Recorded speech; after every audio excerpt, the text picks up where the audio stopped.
নমস্কার বন্ধুরা, দীপাস কিচেনে আপনাদের সবাইকে স্বাগত। আজকে আমি ডিম দিয়ে একখানা বিকেলের নাস্তা দেখাবো। তা আমি ডিম দিয়ে নাস্তাটা করব। তার জন্য আমি গাজর কেটে নিয়েছি।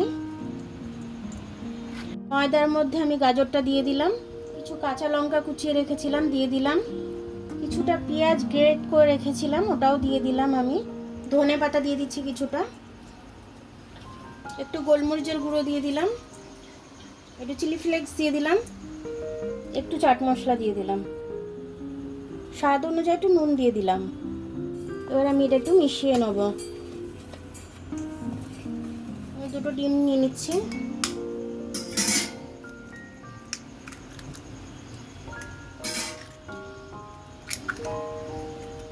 এবার জলটা দিচ্ছি আমি।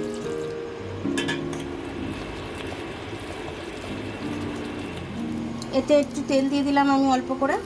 আমি মিশিয়ে নিচ্ছি এর সাথে খুব ভালো করে। এটার ঘনত্বটা এরকম হয়েছে, দেখুন এর ঘনত্বটা এরকম হবে। এবার আমি এটা দিয়ে দেবো। আমি একদম তেল না দেওয়ার মতো তেল দিয়েছি আমি। এবার এটাকে আমি ধিমি আঁচে হতে দেবো। ওপর দিয়ে আমি একটু তেল ব্রাশ করে দিচ্ছি। দেখুন ওপরটা আমার ড্রাই হয়ে গেছে।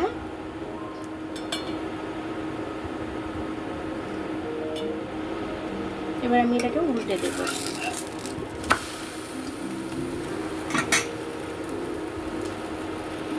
এবার আমি চাপা দিয়ে হতে দেবো।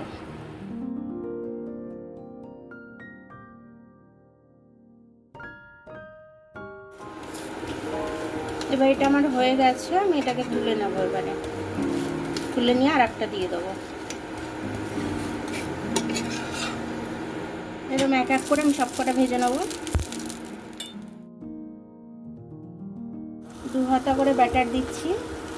আপনারা যদি মনে করেন আর একটু পাতলা করবেন, এটা কিন্তু স্বাস্থ্যকরও খুব, গাজর দেওয়া হয়েছে এর মধ্যে। দেখুন আমার ডিমের পরোটাগুলো হয়ে গেল খুব সুন্দরভাবে, খুব পাতলাও হয়েছে। যখন তখন বাচ্চারা বায়না করলে আপনারা বানিয়ে দিতে পারবেন। আর খুব নরম সফট, খেয়েও নেবে সবাই। সকালবেলা টিফিনেও দিতে পারবেন, লাঞ্চ বক্সেও দিতে পারবেন, বাচ্চাদের টিফিন বক্সেও এটা দিতে পারবেন, খুব হেলদি। আমার ভিডিওটা দেখার জন্য অনেক অনেক ধন্যবাদ। আমার ভিডিওটা যদি আপনাদের পছন্দ হয় তাহলে লাইক, সাবস্ক্রাইব, বেল আইকনটা একটু টিপে দেবেন। আর যদি ফেসবুক থেকে দেখেন তাহলে লাইক আর ফলোটা একটু করে দেবেন। আবার কাল দেখা হবে নতুন রেসিপির সাথে। ততক্ষণ আপনারা ভালো থাকবেন, আমি আসছি।